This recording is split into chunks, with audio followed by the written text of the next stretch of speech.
I came to Unitarian Universalism later in my life, in my adulthood, after a childhood reared in another faith tradition, and frankly, after years of no particular faith tradition.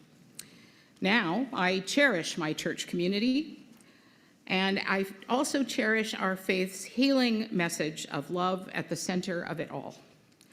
I am constantly uplifted when I meet people just like you who are associated with Unitarian Universalism and bring that fire of commitment to their lives. My soul is made full by the hope and the affirmation and the acceptance we offer to one another. This is my church. Now, if I'm really frank, there are times when I wish that I had been able to find an easier spiritual path. I have to tell you, I don't consider myself spiritually lazy, but being a UU is challenging, and it requires a constant effort to truly embrace and practice our principles fully. I know sometimes people pass it off and say, oh, you're UU, you can believe anything. No, you can't. And you certainly can't do anything. I mean, not quite how that came out. And rethink that. Our values and our vision, our principles, they all ask us to aspire to something better for the world, something better, frankly, than the world has ever really known. And I think that's a tall order, and it is a monumental undertaking. For one thing, you have to think if you're a Unitarian Universalist.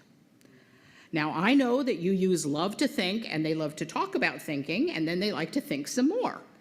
But sometimes I just frankly kind of yearn to have answers.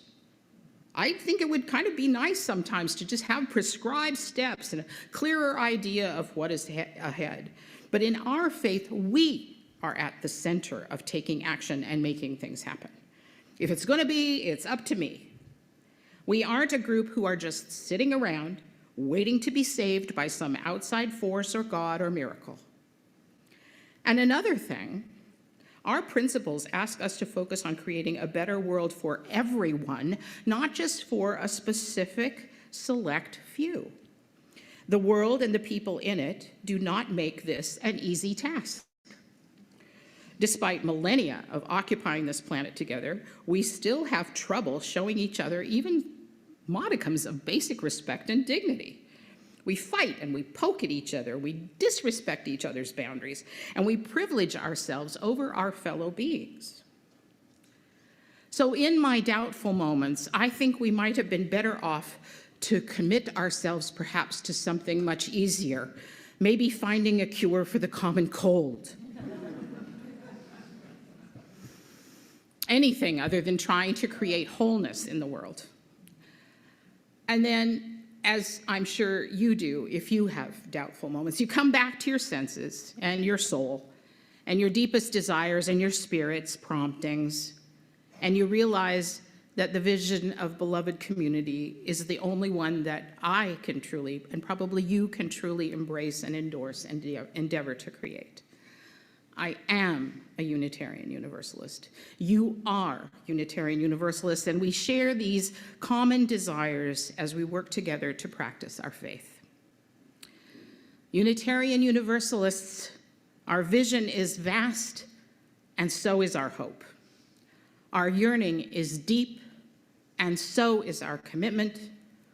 Our principles are broad, and so is our embrace of possibility. And so, even in those moments when we despair, we take a deep breath and we apply ourselves to the work that we find is ours to do in this time and in this place. Last month, our worship theme was about liberating love that is at the center of our faith. And this month, our worship theme examines how we create greater justice and equity. Our second principle leads us in that direction with the language that we seek to affirm and promote justice, equity, and compassion in human relations. Justice, that concept that people are to be treated fairly, impartially, properly, and reasonably, primarily in the law, but more expansively in all interactions. We strive to ensure that no harm befalls another, and if it does, that it is remediated. Equity refers also to fairness and justice, with the recognition and understanding that we all do not start from the same place, and because of that, we must make adjustments for those imbalances. We've held those values for a long time, but then we ramped up when our Canadian congregations adopted the 8th principle in 2021. At that point, we committed to undertaking the work needed to dismantle systems of oppression, those institutions and rules and circumstances that limit justice and equity being available to all. As UUs, we acknowledge that this work is needed not only in the larger world, but also within our denomination, within our congregations, and within ourselves to foster fully issues around inclusion and engagement and humanity. You know, if the first principle was enough, just respecting people's worth and dignity, if love was enough, I think this work would have been done a long time ago. But just love isn't enough. It takes commitment, and it takes focus. It takes attention. It takes will and fortitude to make change happen. So today I am here, and you know me, to speak to you as a cisgendered white woman. And I want to make sure that you know that I am not an expert in dismantling racism or combating oppression. Like all of you, I am on the path of my own learning and awareness and action. And I do believe that we are always and have been and will be called to action as people of faith and hope and purpose and commitment. Dismantling systems and strategies that have supported hundreds of years of colonialism and white supremacy and economic exploitation, privilege and bias will be a monumental undertaking. I don't expect to be finished with that at the end of this sermon. Sorry. It's going to take many people demanding change for many lifetimes to fully realize this vision. And is that discouraging? Maybe in the moment, perhaps, but it's really not an excuse to simply turn our attention elsewhere and walk away from our values and our vision and our commitments. Murray Sinclair, First Nations lawyer and a former member of the Canadian Senate, was on the Truth and Reconciliation Commission, as you remember, tells us that reconciliation requires the following. Amending these wrongs requires the following. 1, an awareness of the harm done, and 2, acceptance of our role in it. 3, an apology for the wrongs committed, and 4, action to correct the consequences and to change behavior, and finally, the biggie, respect, respect, respect. We can make the personal and denominational commitment to engage in this work, and we can confront our own lack of knowledge and awareness.